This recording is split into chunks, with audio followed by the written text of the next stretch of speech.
1, 2, 3. Welcome to IHIP News. We had an election this week, Pumps. We sure did. And part of America continues to be nothing short of an abject disappointment. It's just unbelievable to me, but I have to believe it because it's true. I believe facts. Right. And these people believe their cult leader. That's right. And that, of course, is Donald Trump, who cleaned house in the Republican primary, and he will be their nominee. That's right. The party now is about crime. Mm-hmm. It's about big government. Yes. It is anti-democracy. Yes. It is anti-First Amendment. Correct. It is an unabashed shit show of the highest order. And this goes beyond, we can just agree to disagree. Absolutely. We're way past that at this point, because this sect of the Republican Party, which is now mainstream Republican Party, this is their nominee the last 3 elections. And he gets worse and worse and worse and crazier and meaner and more cruel and more psychotic. And they can't get enough of it. They can't get enough of it. And his capacity has diminished so obviously. And they just ignore it. They sit and talk about Biden's old. This guy is decompensating before our eyes. He needs a padded cell and a straitjacket. If he had people around him that truly loved and cared about him, which is, I know it sounds weird to say, but they would have him institutionalized and medicated. I have to stop you right there because let's talk about who he has around him. I know. Number one, we've got Mike Lindell, the MyPillow guy. Right. All right. We've got Marjorie Taylor Greene, she was at his victory party at Mar-a-Lago, which, by the way, I read in the news, it was BYOB. Right. They would not provide alcohol because of the money, because he's so Strapped. dead ass broke. Right. So he hangs out with all of these nuts. Mm-hmm. And it's no surprise that Mitch McConnell continues to be the most disappointing motherfucker in the United States of America, because he bent the knee on his way out the door to Donald Trump and endorsed him. And it's just, I don't know that there's anybody more disappointing than I can think of than Mitch McConnell. And who is so soulless. I mean, that man Totally. is soulless. Totally. He doesn't give a fuck about his wife. No. He doesn't give a fuck about his country. He doesn't give a fuck about his party. He gives a shit about power. And here's the deal, Mitch. I hate to tell you, you don't have to win re-election because you're going to be fucking dead. So for you to bend over and take it up the ass for Trump yet again is breathtakingly ridiculous, obscene, appalling, all the words. So speaking of what has now become the mainstream Republican Party, Right. with all of these alpha males, and pardon my language, but this is the biggest group of pussies I have ever seen in my entire life. And I want to now turn our attention to none other than Speaker of the House, Moses Mike Johnson. We refer to him as Moses Mike because he himself said God told him, "You're Moses." You're Okay. Moses. So Mike Johnson has made this effort, because he's a big January 6th sympathizer. Correct. And he really sympathizes with these people that committed crimes at the United States Capitol and tried to overturn a free and fair election. Yes. So what Moses Mike, in his fireside chats with God, decided he was going to do is he was going to blur out the faces of all of the January 6th insurrectionists, AKA criminals. AKA convicted criminals. And he's now had to backpedal on that. And here's a quote from Moses Mike. Upon extensive further consultation with the committee and at my direction, the committee will no longer plan to blur the faces of individuals in the footage given the significant logistic hurdles involved and the importance of getting this work completed as responsibly and efficiently as possible. Well, no shit, it would be difficult to do because there were thousands of them dogpiling on top of one another, acting like insane people. Defecating in the halls of his workplace, Yes. the capital of the United States. And they wanted to hang his coworker, Mike Pence. Yes, they wanted to hang his coworker. Guns were drawn, people died, and he is trying to protect criminals. And you know what I have to say about that? If he would have released those, I would have been campaigning for obstruction of justice charges against him because he's trying to cover for criminals. You don't just have Trumpers Right. and anti-Americans. They are also enablers to this whole thing, and they're all delusional. Let me tell you, Moses Mike really gets in my craw. He's a special case. The Republicans start picking who their leaders are. Donald Trump. Mm-hmm. Now they picked Moses Mike. And before he became a politician, I think it's important to know, what were you doing prior to your being a politician? Well, I'll tell you what Moses Mike was up to.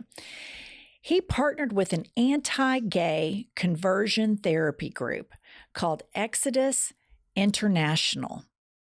Really? Yes. Exodus International was a leader in the so-called ex-gay movement, which aimed to make gay individuals straight through conversion therapy programs using religious and counseling methods. Exodus International connected ministries across the world using these controversial approaches. So here's my thing with the Republican Party.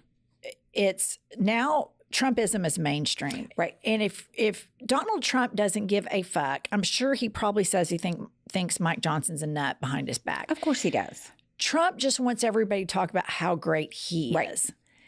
Moses Mike, in between his chit-chats with God, is working on actively taking away rights from people. Mm-hmm. And he is especially consumed with the LGBTQIA plus community.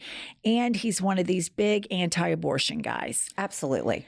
And he and his wife are batshit crazy. And this is the problem with these Trumpers. Trump's a nut, and it's verifiable and visible and objective that this guy is not sane. The people that are drawn to him, the MyPillow guy, the Marjorie Taylor Greens, the Moses Mike, these people are literally insane. Mm-hmm.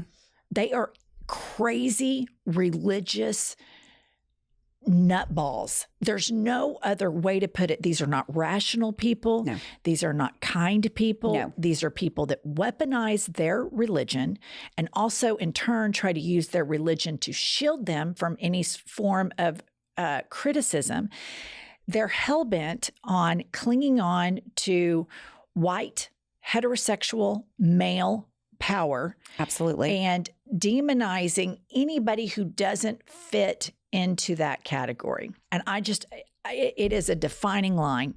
I'm not having this. I'm not having this. This is not like a disagreement in the past where people could be on opposite ends of the spectrum.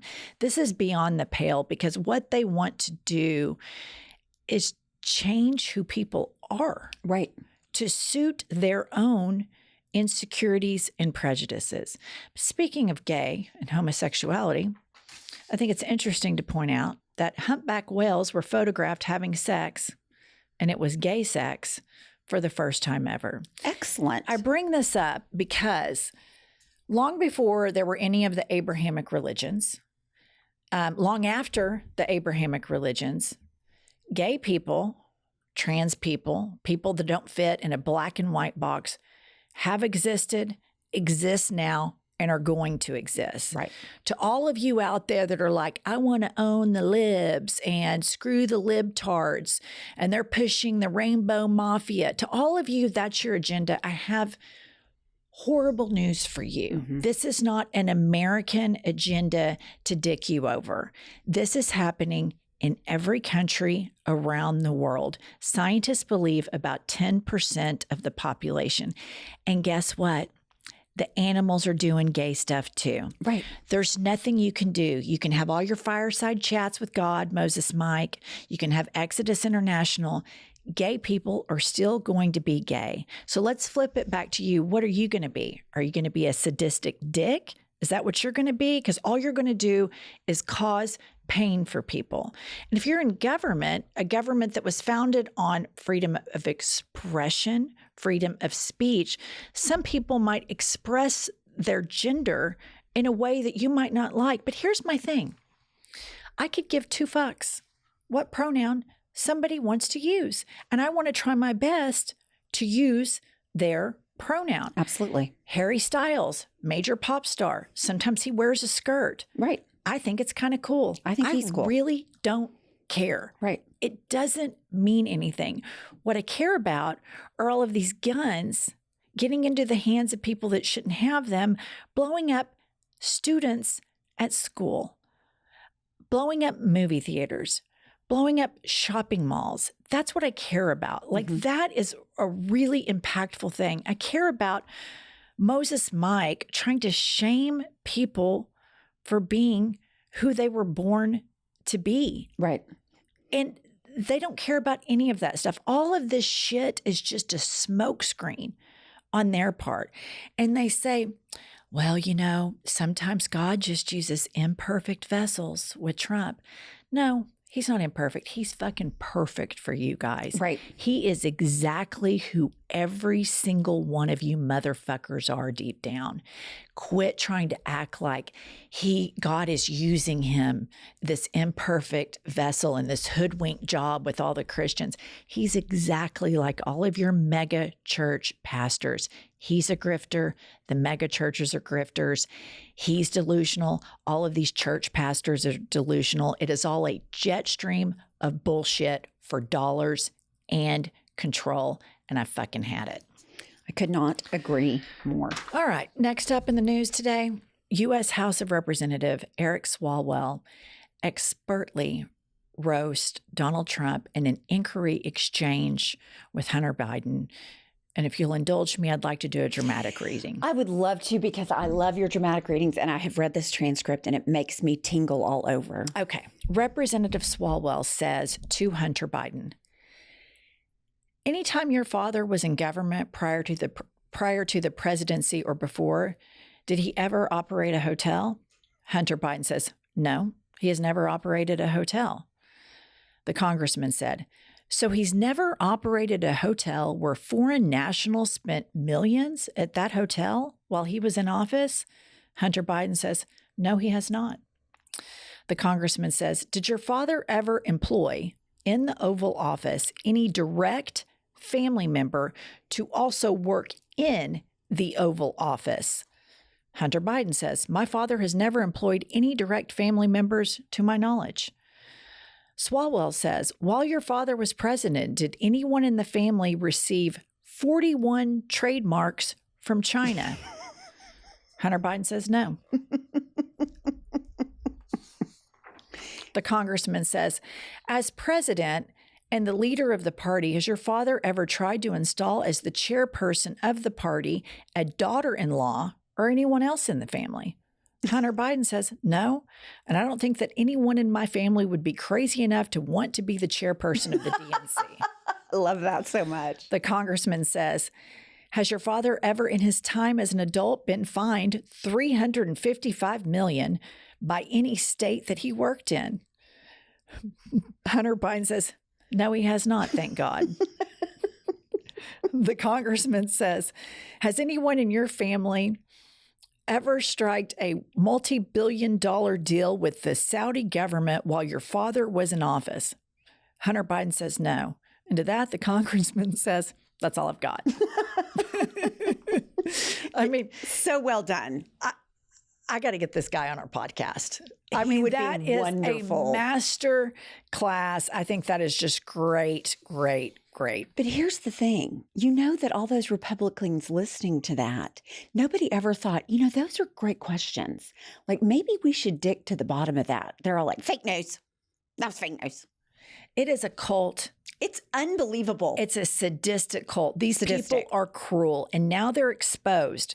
They are exposed as to what their motives are for voting for Trump. It is fully in the light now. The economy thing is bullshit. Everybody knows if Trump wins, the stock market will completely tank. The world order will be completely off kilter. So anybody voting for Trump or any Republican, because they're all enablers at this point, they are voting for their racist lean, for their sadistic lean, and they're voting in the benefit of white supremacy, full stop. That's just all that's going on.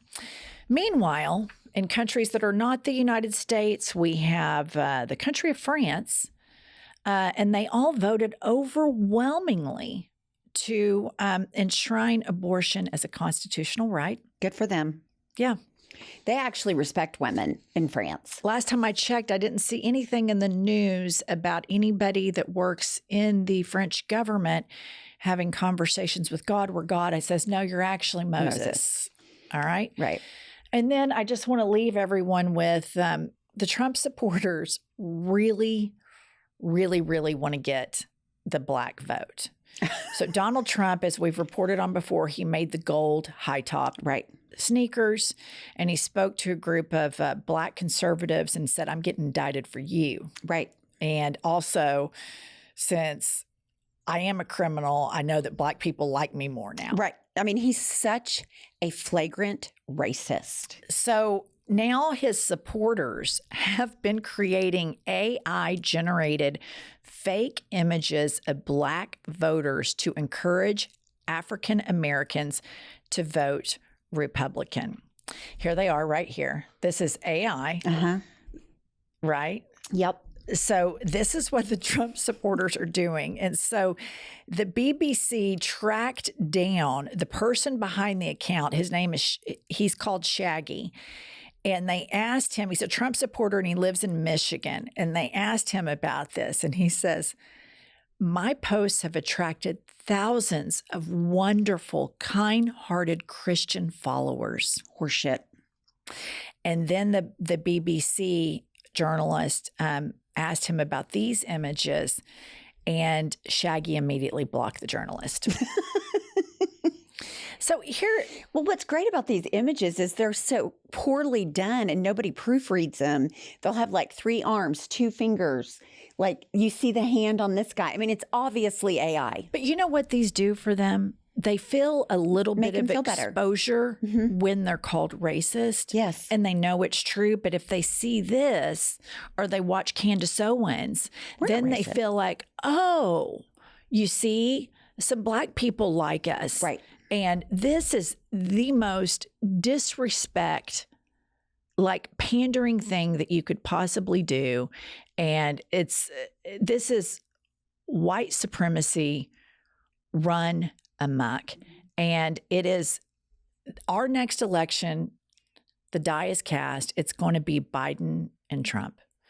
And the people that vote for Trump identify and bend their knee, and they love every single thing about this man. And that should tell you everything about who you need to vote for. Maybe Biden isn't as enthusiastic as you want him to be. He is older. He is aged, but he knows what this country is about, and he knows what the world order is about. You don't have to identify with him on every single issue.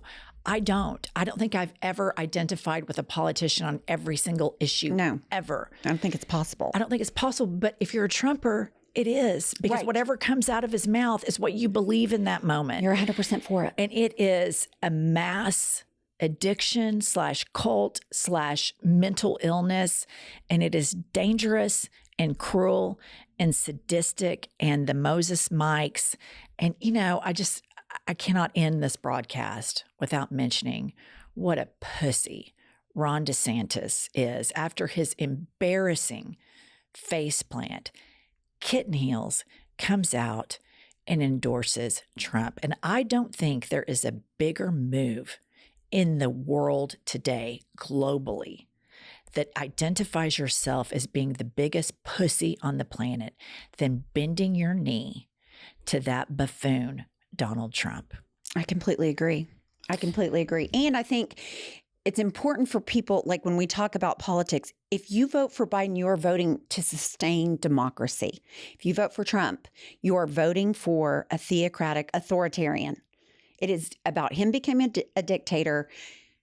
Christians and all the crazy Christian nationalists. And all the crazy Christian nationalists. So, I mean, it can just be as simple as democracy versus authoritarianism. That's right. All right, listen, this has been our end of the week news wrap up. Stick with us. Real positive for around our here. Hot takes, pumps, tell them. We will see you when we feel like it.